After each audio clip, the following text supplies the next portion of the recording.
Hello everyone and welcome back or to my channel if this is your first time here. Today I'm going to be talking about some of my favorite Christian fiction book recommendations. I have a couple of books here that I'm going to share with you today. I have, let's see here, 6 standalone novels and then one series. Hopefully you can get a few book ideas from this video and just kind of also get to see a little bit of what my reading style is like. And then, yeah, it's gonna be a great time. I'm very excited to share these books. I'm gonna start off the bat with a book called Appalachian Song by Michelle Shock-Lee. I actually listened to this book on audio and I really liked it. It took me a while to listen through. I am just notoriously slow when it comes to listening to books on audio. It just takes me a really long time, but this book kept me interested.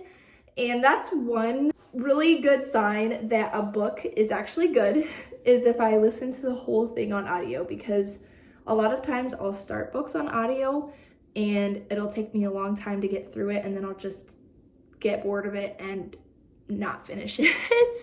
So if I fully listened to an audiobook, it's probably good. And I really liked this book. I gave it 4 stars. There were some different things about it that I really liked. It's obviously set in Appalachia. I can't remember the exact state off the top of my head, but in the mountains. And there is this group of sisters that lives in this homestead, and they're pretty, old-fashioned and not up to the times and everything. And they take in this girl who, I believe she was 14 years old, and she was actually pregnant. And there's this whole mystery surrounding what happened to her, and it's just a really interesting read. I really enjoyed it. I don't remember a lot of the details at this point. It was last summer that I actually listened to this. And like I said, it did take me a while, so just the nature of listening to a book over several months, it's hard to remember everything like precisely in my head with this book, but I just remember loving it and it keeping my interest and being really interested in the mystery. And there's a lot of themes having to do with midwives, which I find interesting, and adopted children trying to figure out their heritage and like who their parents were and everything. So those kinds of stories always interest me. I am always up for a good adoption story slash orphan story slash foster story. I love those kinds of stories and just kind of found family. So I think that's part of why I really liked this book, and I definitely would recommend it.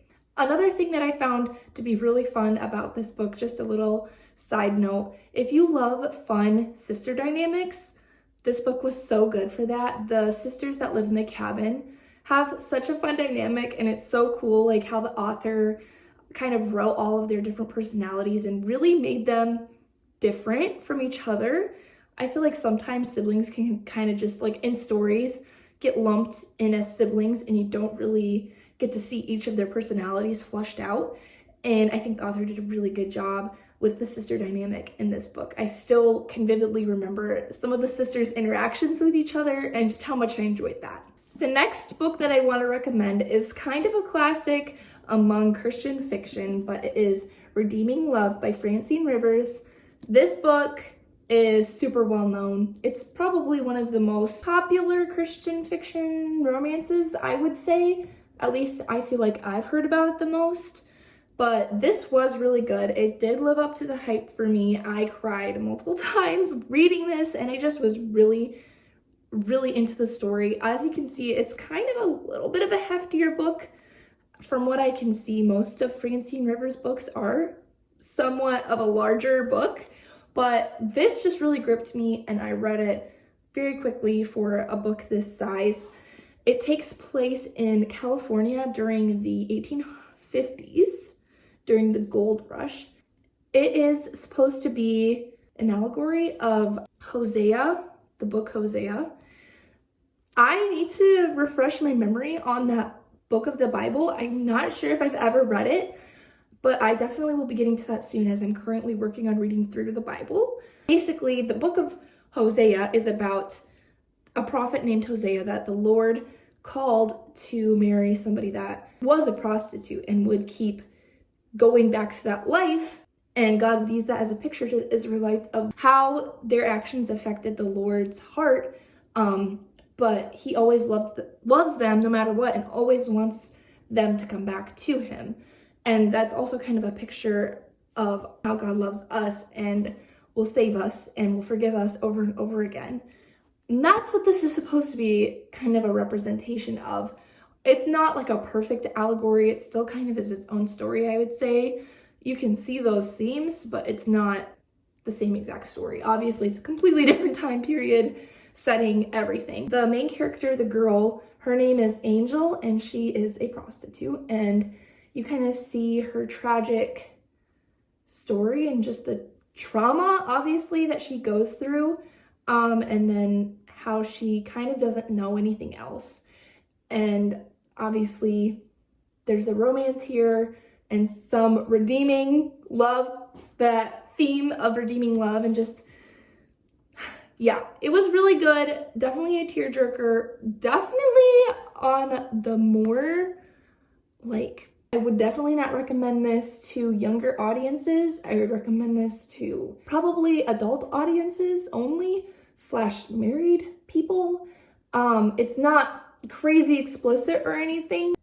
It's definitely got the real side of what this girl went through in here, and so it's definitely heavier, but I would say it was written very well and honestly makes me want to read more of Francine Rivers. I do own at least one of her other books, and there are many others that I've heard of and heard really good things and reviews about, so I would love to order more of her stories from the library once I get my library card.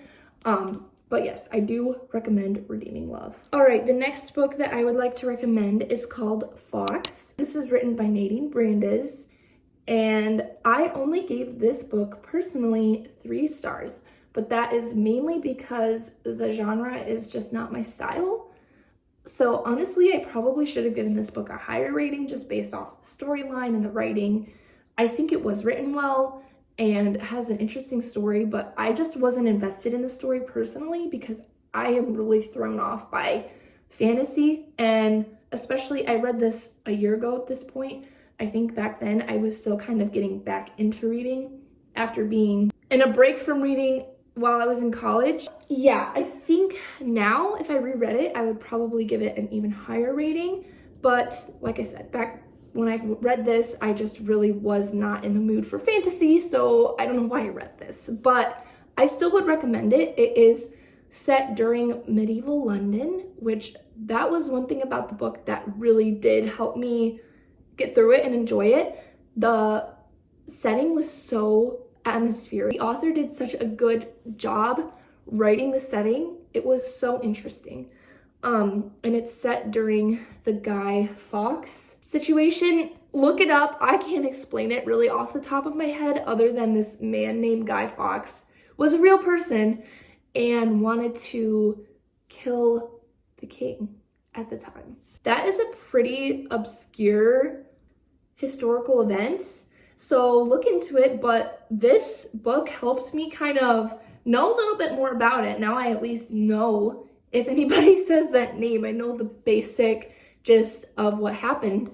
So that was another thing I enjoyed about this book. I've never read or heard of another book that has this historical setting. So I really enjoyed that uniqueness to it. Everyone in this book had a different, basically like magical element that they could control, kind of. I am not really good at explaining fantasy, but it has to do with color. I know that it was a satisfying read, really, and I just had a hard time getting through it because it had those magical elements that I'm just not as interested in. But if you like fantasy at all and like historical fantasy, give this a shot. You will probably like it. And that's why I'm recommending it, because I really did think that it was a quality story.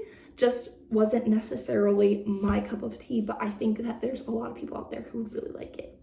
All right, then I have While We're Far Apart by Lynn Austen. This was my first Lynn Austen, and this makes me want to read more of her so badly. This could potentially be a new favorite author for me. I just need to read more of her books and see. She did so good with this book. I absolutely love this book. But this is a historical fiction book set during World War II, and it's about this young lady that comes to nanny these two kids that lost their mother. She passed away, and then their father went off to war. It is so heartwarming. Like, this is just a really sweet book. There's definitely some sad events throughout the storyline, but it's not one of those like heart-wrenching, like you're gonna bawl your eyes out, at least in my opinion, World War II stories. I love those, but they can definitely be heavy and hard to read sometimes. And so this one was a really nice little like lighter story, in my opinion, and I really enjoyed it. I really liked kind of the more home front perspective that this book had. I feel like so many World War II books that I've read are more based like in the thick of what was happening. And I just liked that this one was more the home front, because I felt like that was really interesting and cool to see like some of the ways that people lived and different things that they did to help out with the war effort. So yes, I really enjoyed this book. I loved the characters. There is the girl that was the nanny, and then there is the girl that was being nannied, the young girl who her father went off to war and her mother passed away. And then there is also the landlord, and he's a Jewish man, so that also adds an interesting perspective in as well.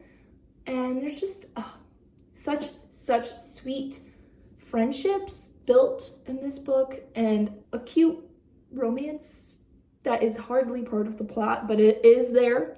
So definitely read that.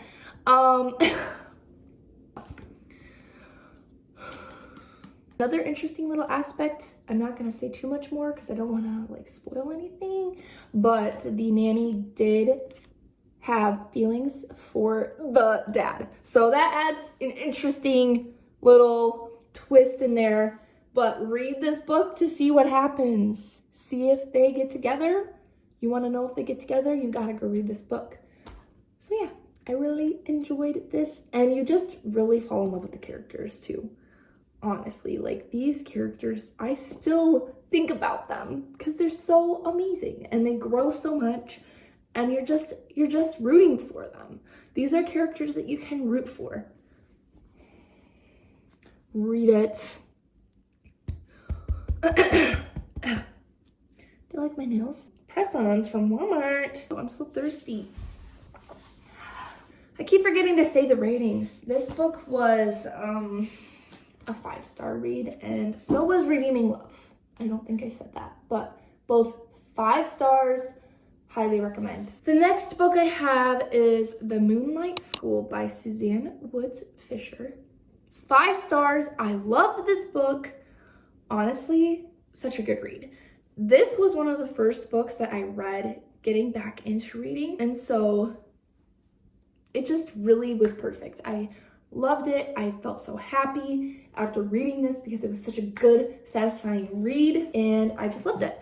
So this book was about this girl that came to be a teacher at this school. I believe it was in Kentucky, but I could be wrong about that, but it was somewhere where there was just a really low rate of literacy. And so she started this basically night school to try to help people learn to read. And I think there was a lot more that kind of went into that plot line to get there. Again, I read this last year, so it's like not super fresh in my mind. But I remember loving it so much, and there was a fun little mystery in there that when it was solved, I honestly my mind was blown. So yeah, there was a missing person aspect to this book. So if like a missing person mystery interests you at all, and if a like prairie school, I don't know, I can't remember if it was set in the prairie or like the mountains, but it was like one of those two places but just kind of like those old-fashioned schools. If those two things interest you, just read this book and trust me for the rest, because I know I can't remember every single detail of this plot and I don't want to say the wrong thing, but it was so good and the mystery was just like, oh, so good. So in my opinion, it was a really great book and I highly recommend it. And then next I have On the Cliffs of Foxglove Manor by Jamie Jo Wright. I want to read more Jamie Jo Wright so bad. There's probably other ones that I could recommend even higher, just based off of what I've heard about them. I just haven't read them, but I have read this one and it was really good. If you are interested in more gothic vibes, more creepy vibes, definitely check out Jamie Jo Wright. That's kind of like her forte. And this one did not disappoint. It's set in this creepy old mansion on a cliff by one of the Great Lakes, and it's just such a good eerie vibe. And there's dual timeline, one set in more modern day and one set like 100 years prior to modern day. Don't quote me on that, but check it out. It was so good, and there was just like a mystery about the house and just really interesting things. There was also a romance. So yes, if you are into basically just like creepy ghost stories, and this is not a spoiler, this is known with all of Jamie Jo Wright's books. They're creepy, but then they all get explained. So it's like not actually demonic. So if that sounds good to you, because I personally really am interested in the like more horror creepy genre, but I'm not gonna put my mind there. Like I just don't think that would be good for my soul to really get super into that genre. But this is such a good medium where you can get kind of those like creep factors without actually creeping yourself out to the max. Like, yeah. So I recommend Jamie Jo Wright. Check out, she has so many books that she's put out, and I just always hear great recommendations from people, and there's so many that I want to read. Like I said, I'm waiting on getting that library card so I can actually check some of these books out and read them. I can't buy all of these books that I want to read. I have to check them out from the library. But she is a pretty popular Christian fiction author, so you should be able to easily find her in your library. She's just really cool and fun to follow, and if you're just into that, like I said, gothic, creepy, very atmospheric writing and dual timeline, check her out. All right, and then the last that I have is actually a series, and I have no idea what happened to my first book in the series, but it is the Timeless series by Gabrielle Meyer. I have been on this train. This book series has definitely been popular on Christian BookTube right now. I feel like most of the people who I follow have read this, and it's just so good. It's worth the hype.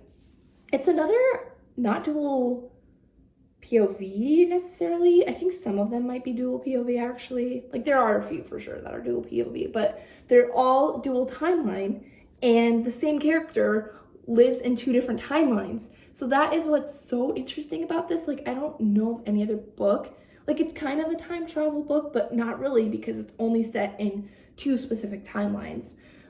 And it's just like so interesting. The historical little tidbits of information that Gabrielle Meyer puts throughout each of the stories is just so interesting. And she always does such a good little historical wrap up at the end that she really tells you what she researched and what was true. And it's good. It's just so good. I love them all. My mother-in-law and I have been reading these together, and we love them. They're just so good. My favorite one so far in the series has been this one. Let me show it to you. And, oh, okay, it's crazy because I really thought this would be my least favorite, because if you can tell, she is a pirate. And I'm not really into pirate stories normally. This ended up being so good. I could not. It was so good. I honestly would give this whole series like 5 stars. And I don't think I've given every book individually 5 stars, but I'm honestly probably gonna go back and give them all 5 stars, just because looking back, I'm like, this has been one of my favorite series. And one thing about this series that has been fun for me is that each story is its own, like each book is its own characters, its own story, but there are fun little scenes with characters from the previous books in each one. So it's so good. Just read them. And the time travel aspect of it is explained pretty good. I mean, it's obviously not realistic. It's fake, but it's a fun thing to think about, and just the lore that she kind of like puts into it, I find really interesting and fascinating. And I'm such a historical fiction buff that like the fact that each of these is set in all of these different types of time periods and stuff really is just so fascinating to me. I just feel like she does a really good job with the whole idea. This one in particular was so good. Read the series just to read this book. And side note, especially if you're a PK, you will love this book. You will relate to it. You will probably cry. That's what happened to me. I am a PK, but this book just really spoke to me. I love the faith elements in all of these. Also, they are all romances as well. So they're historical romances, really. But look how fun. I'm missing 2 right now. So there's currently 6 books out in the series. And I have no idea where my other 2 are. Like I said in one of my previous videos, my husband and I just moved into this house and there's a few things missing. Please pray that we will find my books because I will be so sad if they're gone. But yeah, here's the 4 that I do have. And like I said, so good. Highly recommend. You're gonna wanna read these. You're gonna wanna read all of them. And I've just only heard good things from the different people who I've seen that have read these books. And there are 4 more coming out. So if you're really into reading long series, then you'll like this. It's supposed to be a 10-book series total. They're gonna look so good together. I cannot wait for that to happen.